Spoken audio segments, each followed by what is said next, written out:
Hello, epic viewers from around the multiverse. Prepare to indulge in experiencing sheer bliss, because today another riveting, captivating, stellar unboxing video is about to be brought to fruition. What items will I be unboxing? What items will I be opening? Without further delay, without further procrastination, allow me to elicit the box. What item is encompassed inside this bulky, hefty, tangible, nifty box? Let's find out. I'm going to demystify the answer to that inquiry right here, right now, so bear with me. It'll only take me billions of picoseconds to extract the item from the box and subsequently flaunt it in front of the camera for you to feast your glorious eyes on. Here we go. The unboxing process is about to commence. The unboxing process is officially underway.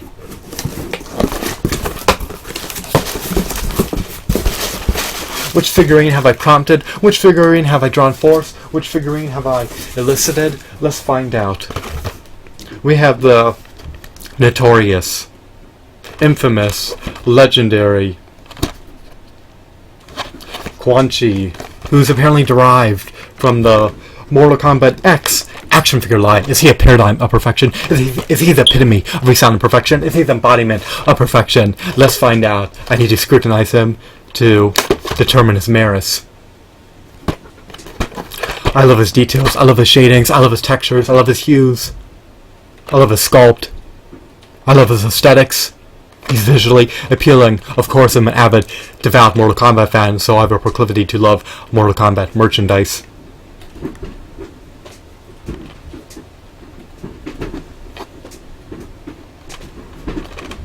He's a stellar addition to a 6 to 7 inch prodigious action figure collection. Why do I say this? Well, let's open him and further examine him to find out why he's a meritorious, novel, robust, intricate, state-of-the-art figurine. He was likely churned out by Mezco amid 2015. Here's his cardboard back. It apparently comes with interchangeable hands, a sword, and a skull. So he comes with a myriad of accessories. I recollect procuring him via Amazon for under $20. Do I have any qualms about my purchase and decision? At this point, I do not. I wouldn't deem him to be abysmal. But I do have some gripes appertaining to this figurine that I would like to divulge and spew from my vocal folds and render transparent to the multiverse. So, let's get started. Once you remove him from his plastic shell or his plastic tray, you can further assess his condition and determine whether or not he's a worthwhile figurine in person, not just vicariously through my perspective or through the perspective of my camera lens. Alrighty. So, here's Quan Chi. Is he a sorcerer? I think he is. I recollect him possessing divine powers that he can utilize to decimate, ravage, and vanquish his adversaries. Is he sadistic? Is he coercive? Is he malicious?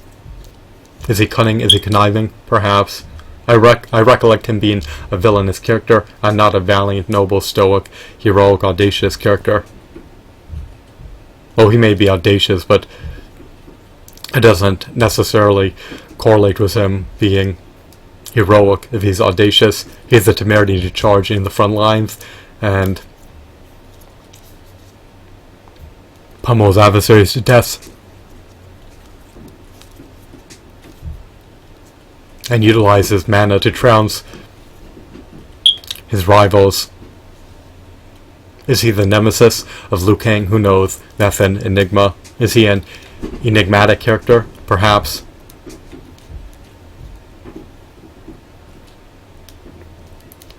He's more of an ambiguous, obscure character, but enough about this character's lore. Enough about this character's lore. Let's dive into the nitty-gritty details of this figurine. That sounded atrocious and abysmal and appalling and abhorrent and egregious. Let me revamp that.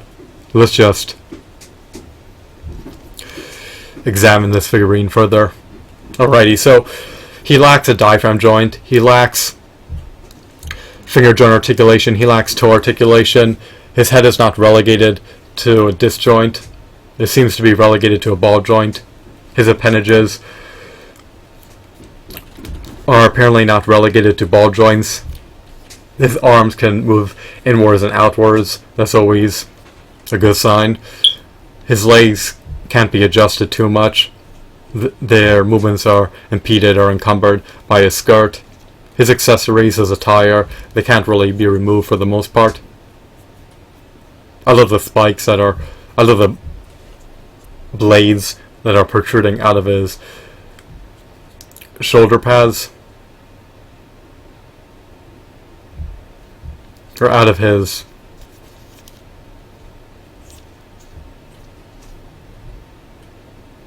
wardrobe. I'm unsure what to call this particular item that he's adorned with. What would you call this on his chest? What would you call this item that's embedded on his chest? Is it a shirt? Is it a wardrobe? We'll just utilize a wardrobe term for now. That will suffice. No need for me to hone in on trivial nonsense. But I love these blades or spikes that are protruding out of his wardrobe. Or out of his cosmetic item. Alrighty. He also lacks double jointed knees and double jointed elbows. He cannot rotate his biceps. His calves, his thighs cannot be rotated either, so he's lacking articulation in ample points. His waist cannot be rotated either. It's quite a shame and it's quite a pity, but you just have to succumb to what the market provides the consumers or forgo buying action figures at all. So it's unfortunate that he can't perform an ab crunch. He does, however, have an ankle pivot. The ankle rocker is relatively minute.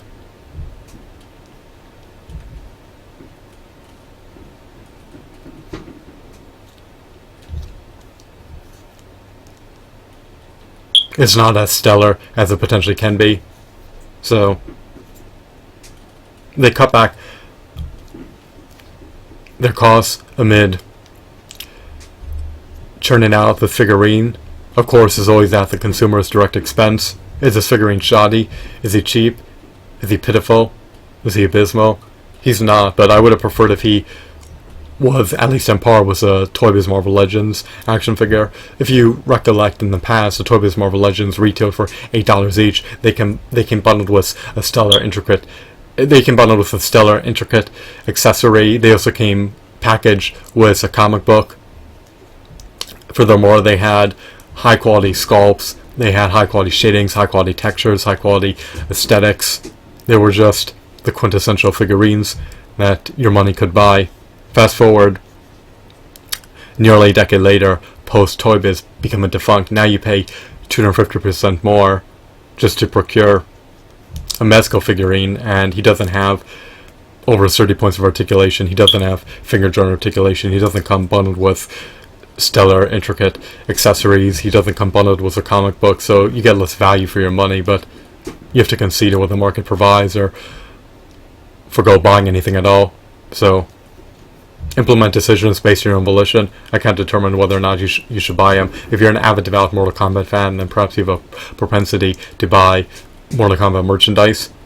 If Mortal Kombat does not appease you, if you detest and disdain action figures, then you may want to forgo buying him. It's all up to you. He has peg holes embedded in the bottom of his feet. He's not an abysmal figurine per se, but they were slacking in certain aspects amid designing him. His hands can be interchanged. Fortunately, he comes with hands that are fisted hands.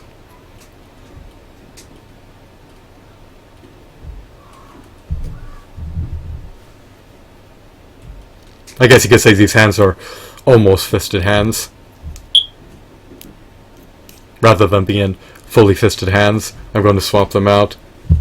If my figurines lack finger joint articulation, then I would prefer if their hands were semi-clenched together or fisted. I always prefer their hands are fisted, but if they are supposed to wield a weapon, then I would prefer if one of their hands was semi-clenched together. That way they could equip their weapon. So here's his armament. I'm going to equip him with his sword that he could utilize to smite his adversaries that oppose him.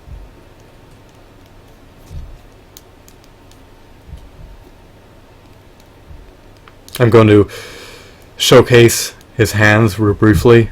I don't want to lose them. He comes with some interchangeable hands. I would have preferred if he just had finger joint articulation instead. Here's the skull.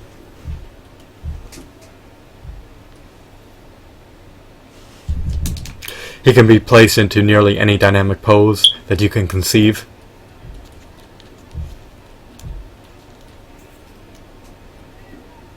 Do you wince when you see him? Does he instill trepidation into your heart?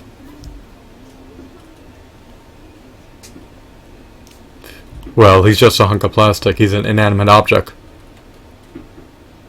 But I can never truly discern whether or not he's cognizant. He may not be inanimate. He may be alive. I'm relegated to the 5 parameters. I'm relegated to the parameters of my 5 senses. I'm relegated to the parameters of my consciousness. I cannot see outside the scope of my consciousness. Since everything is cognizant, I cannot confirm or deny whether the figurine is truly alive. I would make the arbitrary assumption that he's not alive, but he may be cognizant for all I know. So it just goes to show you that I don't know anything. I could assimilate knowledge my whole life, and it could culminate in me learning absolutely nothing about the multiverse and about the 11 dimensions. I believe the multiverse is comprised of at least 11 or 12 dimensions, but I could be wrong there as well. Maybe it's comprised of more. We live in an intricate, dynamic,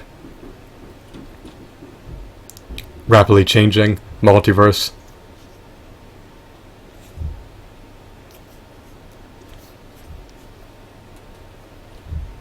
But I guess right now science has been able to verify that there's only one universe, but I like thinking outside the box. I believe in divine interventions. I believe that there's more than one universe that exists, and that's amplifying. But who knows? I could be wrong, but I doubt I am. I have faith in my arbitrary assumptions, to say the least. So I digress. Getting back to this figurine, he's stellar, he's robust. I love his intricacies, I love his novelties, I love his nitty-gritty details. He truly emulates the appearance of Quan Chi from the Mortal Kombat series. He's a part of the Mortal Kombat X action figure line. I believe he's a part of the Mortal Kombat X Series 2 wave.